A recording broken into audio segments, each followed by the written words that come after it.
regreso con nuestro super invitado, Néstor. Bueno, Néstor, platicabas acerca de que tu narrativa pues es en relación a lo mágico de la tradición oral, esos personajes míticos o mágicos de todas las culturas. También me comentabas hace unos momentos que, bueno, allá tomando el café, que acerca de lo de las brujas. ¿Qué pasa? ¿Por qué las brujas como tal? Lo de las brujas es algo que han sido muy desprestigiada esa palabra, cuando, bueno, si investigamos la historia, pues sabemos que eran mujeres de conocimiento. Pues sí, hoy estoy proponiéndome reivindicar un poco esa condición de bruja tan maltratada en el mundo entero. Vilipendiada. Que sin embargo tiene una vigencia absolutamente increíble, muchísimo más de lo que uno se imagina. Hace 2 años, aún menos de 2 años, 1 año y medio más o menos, se promulgó en Suazilandia, país del sur de África, limítrofe con Sudáfrica, una ley que prohíbe a las brujas volar a más de 150 metros de altura. ¿En serio? Por supuesto, búsquenlo y verán que es así. No llega a 2 años que se promulgó la ley, en realidad. ¿Sí? La ley fue promovida además por la Autoridad Nacional de Aviación Civil para evitar accidentes, digamos, choques entre aeronaves y brujas volando a más de 150 metros de altura. ¿Sus radares las localizaban? Sí, esto tiene una vigencia increíble, digamos, incluso en los países más avanzados. Hace apenas un par de décadas, una expedición japonesa de científicos japoneses fue atrapada por una tormenta terrible mientras intentaba llegar a la cima del Monte Everest. Fueron felizmente rescatados, todos salieron con vida de aquel trance tremendo, pero lo curioso es que a pesar de que prácticamente quedaron enterrados en la nieve, cuando los llevaron, los rescatistas quedaron boquiabiertos con lo que la gente contaba que había sucedido en la cima de la montaña.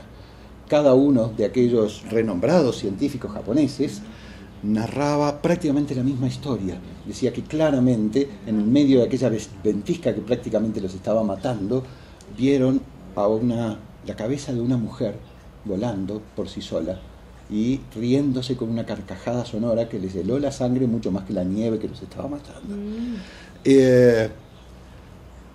La historia de cabezas de mujer que parecen volar por sí solas no son solamente propias de esta expedición, digamos, de científicos japoneses, digamos. Lo que pasa es que se hizo mundial, digamos, como noticia, porque eran científicos y eran personas renombradas, y además digamos, japoneses que son así como... Aquí en América Latina, en América en realidad en general, prácticamente desde Canadá hasta el sur de Chile o de Argentina, se cuentan historias muy parecidas, con nombres muy diferentes, digamos. Pero son similares. E incluso en la Amazonía se dice que esas cabezas son buenas, digamos, porque le otorgan poderes a las personas que muchas veces les salvan la vida en las situaciones más difíciles. Quizás eso es lo que aquellas mujeres quisieron hacer con los científicos japoneses. Y los científicos japoneses se aterraron, quizás porque no estaban acostumbrados a que una mujer se riera de su difícil situación. Y además a qué altura, ¿verdad? Claro. A qué altura. Sí, aquí en México, mi abuelo que ya falleció hace muchos años, y tenía 103 años, claro. Él platicaba que él de niño en el campo veía cómo pasaban las bolas de fuego, que eran las cabezas de las brujas. Bueno, pues ahí ves, entonces... ¿Por qué tenemos ese concepto, digamos, de la bruja como una persona malvada, porque sí, o aliada con el demonio, cosas por ese estilo? Pues la historia en realidad empieza con la invasión romana, digamos, a territorios germánicos y sobre todo a lo que ahora conocemos como las Islas Británicas. Allí se encontraron por primera vez en 1000 años de crecimiento del Imperio Romano con mujeres que comandaban ejércitos. Y que no solo comandaban ejércitos, sino que se atrevieron con esos ejércitos a darles unas palizas memorables, o sea, a las mismísimas legiones romanas que habían que habían sido capaces de, mediante invasiones y aplastamiento de pueblos enteros, construir el imperio más enorme de todos los tiempos. Claro. Entonces, pues quizás Nerón, que fue de los primeros que usó, digamos, para esas acciones de resistencia la palabra terroristas, él decía que, aunque te parece increíble, Nerón decía hay que destruir a esas terroristas, ¿sí? Y esas terroristas empezó a llamarle brujas y se empezó a tener un contenido negativo, monstruoso, digamos, por la frustración de que a un emperador todopoderoso, digamos, una mujer como Boudica, por ejemplo, claro, entre los isenios de Gran Bretaña, pudiera ser capaz de resistir e incluso de expulsar de su territorio, claro, digamos, al Imperio Romano. Luego llegaron los cristianos, incluso de la mano del propio Imperio Romano. Y eso hizo que aquel temor, digamos, por las mujeres poderosas, hay que pensar que witch, que es la actual palabra inglesa, digamos, muy probablemente deviene de un vocablo celta, digamos, mucho más antiguo, que es Wic o Wicca, es el nombre de toda una corriente actual, digamos, y que significa en esencia mujer sabia, mujer poderosa, digamos. Es decir, lo que se temía era que hubiera mujeres poderosas. Eso resquebrajaba toda la estructura de poder del imperio y de toda Europa por ese momento, digamos. Se la satinizó, digamos, a partir de esas prácticas. Los prejuicios que tenemos, la imagen incluso que tenemos en relación con las brujas, si las mujeres alrededor de un caldero, se corresponden en realidad a las mujeres celtas, digamos, que eran las más temidas, porque tenían... Claro, y practicaban la alquimia. Claro, eran reinas y eran mujeres que con un poder propio que condicionaba muy seriamente el masculino poder de los romanos.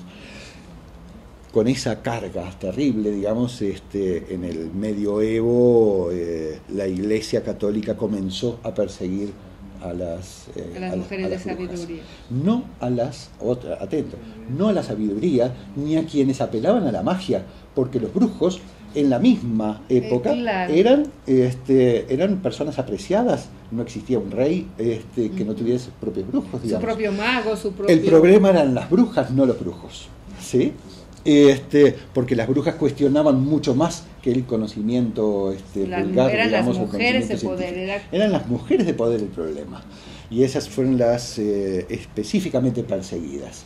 Allá por el siglo XV, el propio Papa Inocencio le pidió a dos renombrados teólogos que crearan un libro, digamos, que ayudara a combatir la teología, digamos. Ese libro se llamó Maleus Maleficarum, hoy lo conocemos como el martillo de las brujas.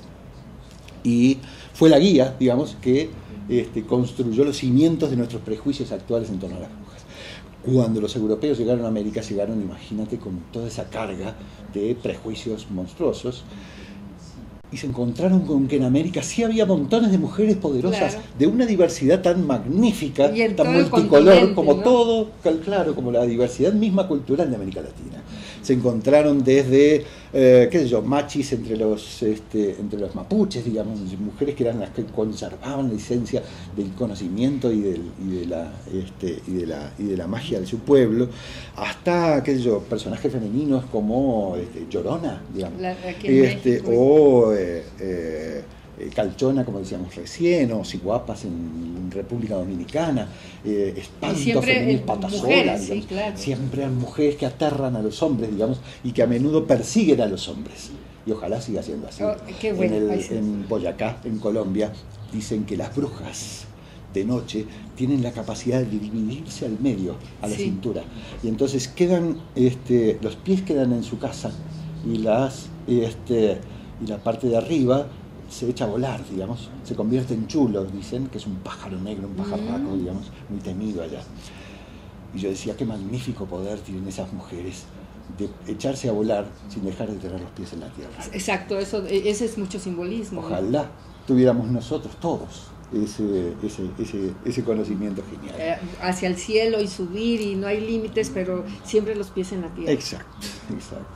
Entonces, bruja ya no es está muy lejos, por supuesto, de ser una palabra que evoca cosas medievales o antiguas o supuestamente o ya maldad, superadas, ¿no? ¿sí? El año pasado, estamos en este momento en 2015, el año pasado, durante 2014, ¿sí? Durante 2014, al menos 140 mujeres han sido ajusticiadas, sí, entre comillas, sí, en Arabia Saudita, acusadas de brujas. No estamos hablando de algo que sucedió algo hace que es muchos historia, años. existe. Estamos hablando de algo que está sucediendo hoy en prácticamente todos los países del mundo.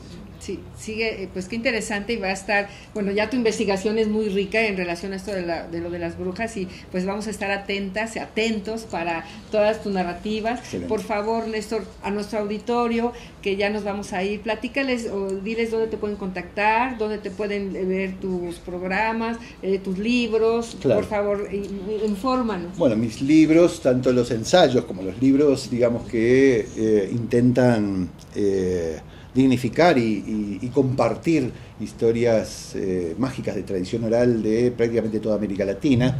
Se pueden encontrar e incluso adquirir, digamos, en el sitio web, que seguramente va a aparecer en la pantalla, y que, bueno, tiene su propia librería virtual, digamos. La mayoría de mis libros son editados por Editorial Planeta, entonces es de distribución muy amplia. Y lo pueden, entonces, eso es muy fácil acceso para cualquier parte del mundo. Exactamente. Claro. Hoy estoy en este libro sobre las brujas, se va a llamar así, que las hay, las hay. Ah, ¿ya? Qué bueno, que las hay. Un poco evocando el dicho, ¿no? No creo en brujas, pero que las hay, las hay. Y ensayos y todo eso en torno a lo que he aprendido en todos estos ya más de 20 años de trabajo en el campo de la tradición oral, en torno no solo a las tradiciones orales en sí, digamos, y a los relatos en sí, sino que aprendí en torno a las nociones de cultura, memoria, tradición, y a cómo son capaces de romper prejuicios muy profundos que en realidad no son sino instrumentos de dominación propios de las culturas dominantes que se han instalado en nuestros países a partir del proceso de la conquista, que para muchos nunca terminó. No, y continúa, como dices, es tan real que todavía se están queriendo exterminar a personas de conocimiento. Pues nos vamos a ir a un corte, y me decían allá en producción que tenemos otro bloque. Se los agradecemos porque no podemos parar todavía el programa. No tardamos, amigos.